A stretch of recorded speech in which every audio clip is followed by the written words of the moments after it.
بسم اللہ الرحمن الرحیم۔ فرض کریں دو خواتین آپس میں گفتگو کر رہی ہوں۔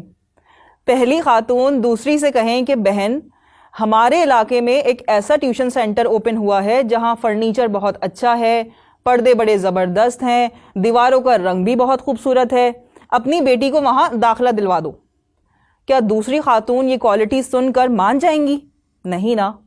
کوئی بھی ماں یہ کہے گی کہ تعلیم و تربیت کے لیے اصل چیز تو اساتذہ اور ماحول ہیں۔ دوسری خاتون یقیناً پوچھیں گی کہ تعلیم کے لیے فرنیچر، پردوں اور دیواروں سے کیا لینا؟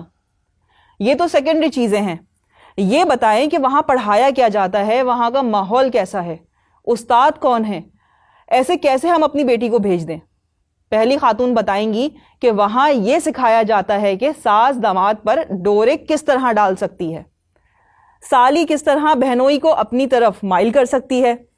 اس ٹیوشن سینٹر میں چھوٹے اور کسے ہوئے کپڑے پہننا سکھایا جاتا ہے تاکہ مردوں کو خوب اٹریکٹ کیا جا سکے۔ اس کے علاوہ گھر سے بھاگنے کے نت نئے طریقوں اور باس کے ساتھ کامیاب فلرٹ کے شارٹ کورسز بھی کروائے جاتے ہیں۔ دوسری خاتون کا ریئیکشن کیا ہوگا؟ کیا وہ اپنی بیٹی کو ایسے ٹیوشن سینٹر میں بھیجیں گی؟ آپ لوگ بھی یقیناً سمجھ چکے ہیں کہ جس ٹیوشن سینٹر کو میں نے مثال بنا کر پیش کیا ہے وہ تو آپ کے گھر میں پہلے ہی سے موجود ہے۔ جی ہاں، ڈرامے، فلمیں، ویب سیریز اور نہ جانے کیا کیا ہمارے گھروں میں چل رہا ہے۔ اس ٹیوشن سینٹر میں وہی سب تو سکھایا جا رہا ہے جو ابھی میں نے بیان کیا۔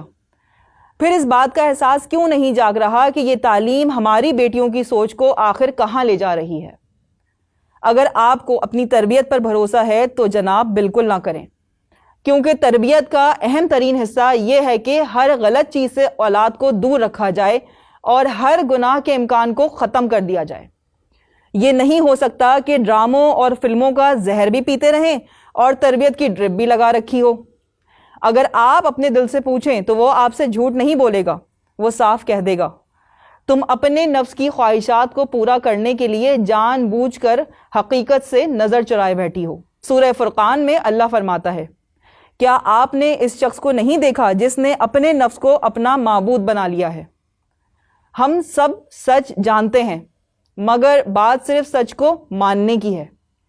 میڈیا کا ٹیوشن سینٹر آپ کی بیٹی کو ساری دنیا کی خرافات کی ٹیوشن بہت سستے داموں دے رہا ہے، اور آپ کی وہ اولاد جس کی قیمت صرف آپ ہی جان سکتی ہیں بربادی کے دہانے پر کھڑی ہے۔ فیصلہ سخت ضرور ہے، لیکن آج یہ فیصلہ آپ کے ہاتھ میں ہے، کل یہ فیصلہ آپ کے ہاتھ سے نکل جائے گا۔